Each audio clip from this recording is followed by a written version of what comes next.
네, 이런 가운데 일본이 세계무역기구 WTO 사무총장 선거에서도 후보인 우리나라 유명희 산업통상자원부 통상교섭본부장에 반대하면서 이 국제사회에서 사실상 낙선운동을 시작했다는 보도도 또 이어졌습니다. 네, 오늘 일본 측 외교 예. 소식통에 따르면은 지난주 이미 일본 정부 내에서 유명희 후보에 대한 반대 입장을 정하고 국제사회에 회원국들을 중심으로 비공식적으로 반대를 하는 여론조성 계획을 입안을 하고 의견을 전달한다 이렇게 지금 예. 얘기를 했거든요.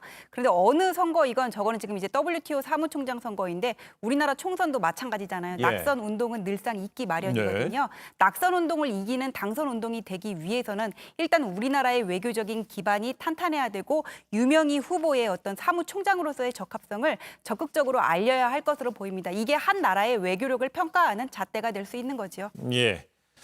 그렇다면 유명희 산업통상자원부 통상교섭본부장이 지난 24일이죠. 이 산업부에서 기자회견을 갖고서 WTO 사무총장 후보 출마를 선언하는 장면, 그 발언 잠시 들어보시겠습니다. 분쟁 해결 기구가 제대로 작동되고 복원시키는 것이 우리가 하고자 하는 각종 분쟁과 소송 대응에도 반드시 필요한 거라고 생각을 합니다. 특히 일본 수출 규제 관련해서는 일본의 수출 규제 조치가 WTO의 규범에 위반되는 것이 우리 정부의 입장이며.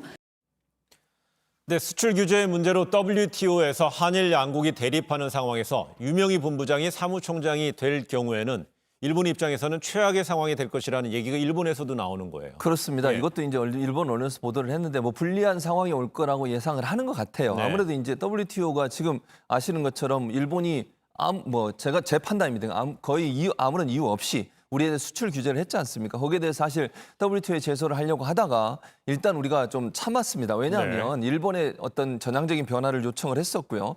그런데 지속되는 일본의 수출 규제 풀지 않고 계속되고 우리가 일본이 요구하는 거 많은 부분 받아들여서 우리가 조치를 취했음에도 불구하고 지난해 11월이었죠. 지난해 11월까지 특별한 변화가 없었고 또 올해 들어와서도 크게 변화가 없었어요. 네. 그러다 보니까 우리 정부가 다시 WTO의 제소 작업을 진행하고 있는 상황입니다, 지금.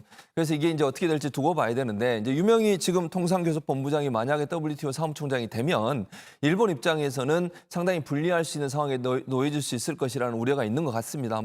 저는 그러나 유명희 본부장이 사무총장이 되면 중립을 지키려고 노력을 할 거라고 봅니다. 네. 팔을 안으로 굽는다고 우리나라 분이니까 우리나라에서 유리한 판단을 할 거다 이렇게 생각하면 그거는 사무총장으로서의 자격보다는 개인의 어떤 생각이지 않겠습니까? 저는 그렇게 보고요. 그리고 이제 그런 이유 때문에 유명희 WTO 사무총장 후보를 사무총장이 되는 걸 막겠다고 하는 일본의 생각도 저는 치졸하다. 네. 저는 그런 생각이 들고요. WTO에서 회원국들이 함께 논의를 하는 겁니다. 이 부분에 대해서는. 불리할 수는 있지만 유명희 총장 혼자서 결정하는 문제가 아니라 회원국들이 함께 모여서 이 문제를 결정할 문제이기 때문에 어느 것이 옳고 그르냐는 결국은 상식적인 선의 선택이 될 거다. 저는 그렇게 보기 때문에 네. 일본이 저런 행동을 보이는 것도 그리 좋아 보이는 모습은 아니라는 생각이 듭니다.